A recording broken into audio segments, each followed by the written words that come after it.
Hola amigos, mi nombre es Mayra Fajardo, estudiante de la Universidad Católica de Cuenca, sede Azogues. El día de hoy les vamos a presentar un tema de la cátedra de semiología denominado auscultación torácica respiratoria. Como ya es de conocer, esta auscultación se va a realizar con un estetoscopio. Como podemos observar, tenemos la cara anterior y la cara posterior, en donde vamos a encontrar respiración broncovesicular, murmullo vesicular, soplo laringotraqueal, la respiración bronquiovesicular, el soplo laringotraqueal y el murmullo vesicular. Ahora vamos a conocer un poco más acerca del soplo laringotraqueal.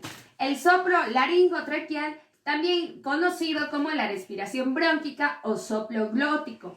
Este es soplante y de tonalidad elevada y audible en la inspiración y en la expiración. En la expiración vamos a conocer que es más fuerte y más prolongada. Ahora vamos a ver el murmullo vesicular. El murmullo vesicular se lo percibe en todas las partes en que el pulmón normal está en contacto con la pared torácica. Sonidos producidos por el aire al ser aspirado por millones de alvéolos que se distienden bruscamente en la inspiración es suave y de tonalidad baja y predominan en la inspiración. Como sabemos, aquí tenemos la región axilar derecha y la región axilar izquierda. En la región axilar derecha, el pulmón derecho tiene tres. La respiración bronquiovesicular. Esta respiración va a representar la superposición en determinadas regiones del pulmón.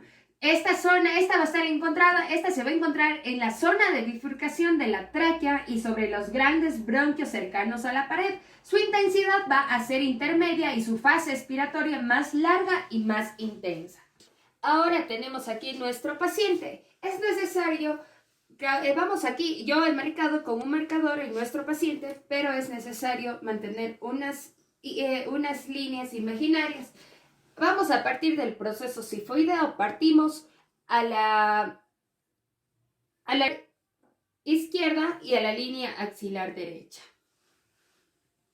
Como ya habíamos mencionado, vamos a escuchar el soplo laringotraqueal que ya habíamos mencionado anteriormente. Vamos a pedir a nuestro paciente que expire y que inspire.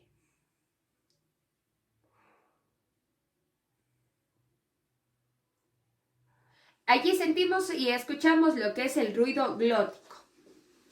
Ahora vamos a palpar lo que es el murmullo vesicular. Como ya habíamos mencionado anteriormente, este se va a percibir en cualquier parte que tenga relación con la cavidad torácica.